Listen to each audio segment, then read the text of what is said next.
So do you see a world where, like, in your sense, in your own work and just in the space industry in general, do you see that people are moving towards bigger satellites or smaller satellites?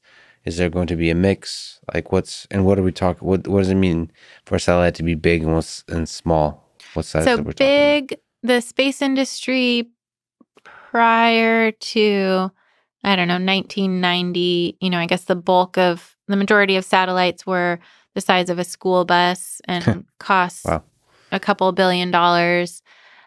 And now, our first launches were on satellites the size of shoe boxes that were built by high school students. So that's a very different, to give you the two ends of the spectrum. Big satellites I think they're here to stay, at least as far as I can see into the future, for things like broadcasting. You want to be able to, broadcast to as many people as possible. There You also can't just go to small satellites and say Moore's law for things like optics.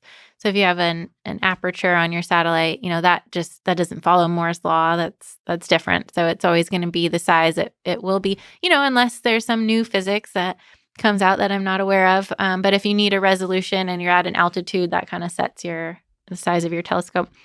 But because of Moore's law, we are able to do a lot more with smaller packages, and with that, comes more affordability and opening up access to space to more and more people.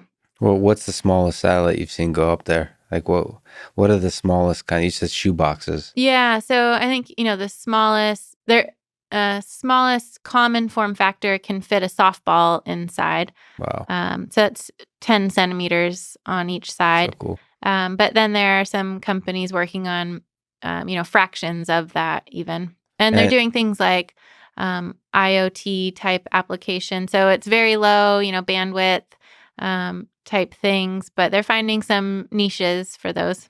you mean like there's a thing to do with them? Yes, Like, what do you do with a small satellite like that? you can, track a ship going across the ocean as like if you're just pinging something, Yeah. you can handle that amount of data, and And so those you have latencies and so on. you have to have propulsion on that. You have to have a little engine. No, those are just, letting fall out of the sky. Okay. Yeah. But what kind of satellites would you equip a colloid engine on? Anything that's bigger than probably about 20 kilograms, anything that needs to stay up for more than a year, or anything somebody spent more than like 100K to build are kind of the ways I would think about it. That's a lot of use cases. Yeah. What's a small sat? Like, what Small sat's category? actually very big. I think it's like 700 kilograms, or I keep hitting my microphone. Maybe 1,000 kilograms down to 200 kilograms, or Right. people have their own kind of definitions of how they break them up. But small sat is still quite large, and then it's kind of also applied as a blanket term for anything that's not a school bus size satellite. So, We need to get our jargon straight in the industry. so what do you see a possible future where I think, there's a few thousand satellites up there now, a couple thousand of them Mhm. functioning.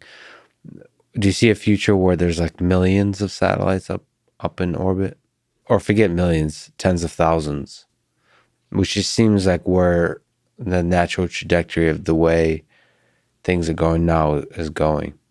Tens of thousands, yes. The two, buckets of applications, one is imaging and the other is communication.